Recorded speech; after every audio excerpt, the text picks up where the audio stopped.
pa lo lang det so purin sang ania medical a thok khe nia hospital a thok khe chuan hei ran lo vul thariu me hei kan han en sa do na ni hi lo bi na sa chu avok ina avok farm kan han kal lok do na ni helama hen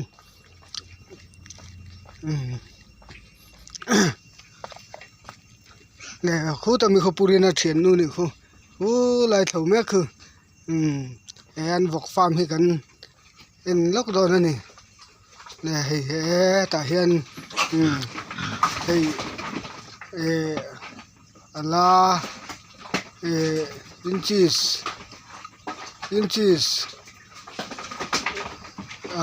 som hi panga tiang borvel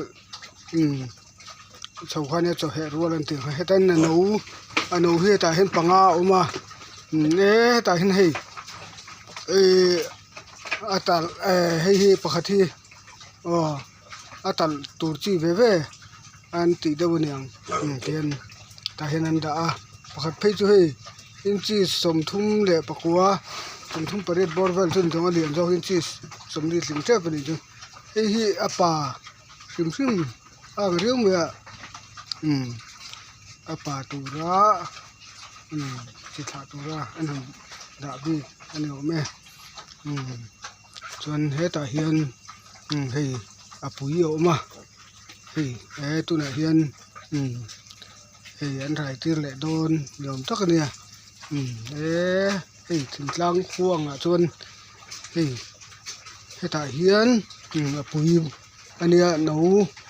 no he la hin ano pahni khuda khon pui me ka ni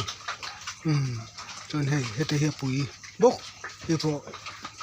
han rai til le an tum ni la tia hei chon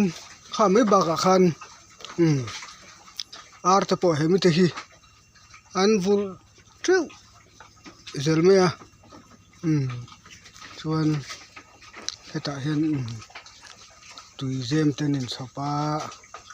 he ta ai khan thlai chi rang nge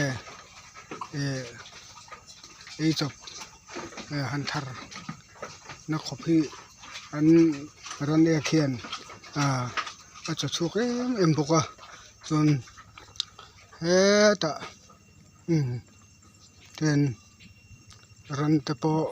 ran dang te po ar te po ten hei medical ho hi an fel riu me thlai le rana hen in to de le me hei ami dang am thenum te pon khu khula khon ar chadeu deu in po hei aturu thame he ta puroi ten nen ni piluri narste hei tan solai chon ar purin sang pon ada nual boka purin lo na mai lo le mai ha pon ha le ang ti chianga vok pakhat po vul ha thak line hei a zawai hian ano te nen vek hian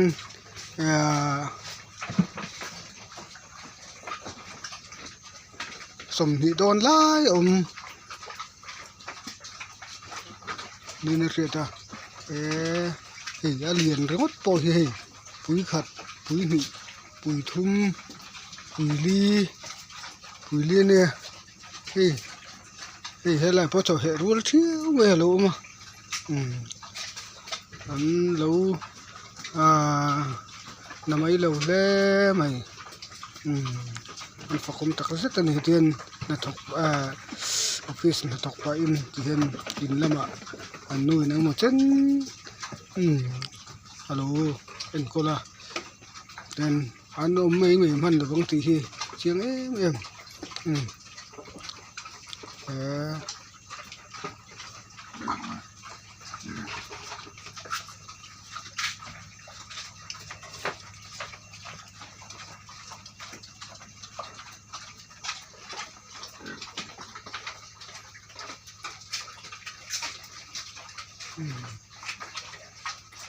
bùi hi